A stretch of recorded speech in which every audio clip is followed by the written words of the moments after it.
Mummy ઉભા રહો, દેખાતું નથી હું પોતું મારું છું. અરે મારા મંદિર વાળા રૂમમાં જાવ છે, મારા ભજનની ચોપડી લેવી છે. તમારા ભજન તો 5 મિનિટ પછી જશે. હું પોતું મારું છું, દેખાતું નથી. તમે સોફામાં બેસી જાઓ. જેને જોઉં છું ને એ બધા પોતું ખરાબ કરવા જાય છે. ખબર નહીં પડતી હું કેમની પોતું મારું છું. અરે યાર તે પોતું માર્યું છે, મારા રૂમમાં કામ છે. હા તે જતા રહો, કઈ વાંધો નહીં, હું પછી મારી દઉં બીજી વાર. જેવી વહુ આવી છે અને ઘરવાળાને જવા દીધો પણ મને ના જવા દીધી.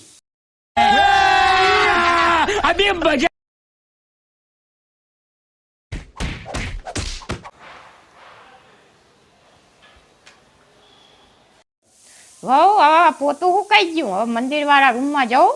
ઠીક હે. હા મમ્મી જાઓ. આજ તો હાલ જ જાય મારા છોકરાને મારી વહુની કમ્પ્લેન કરી દઉં.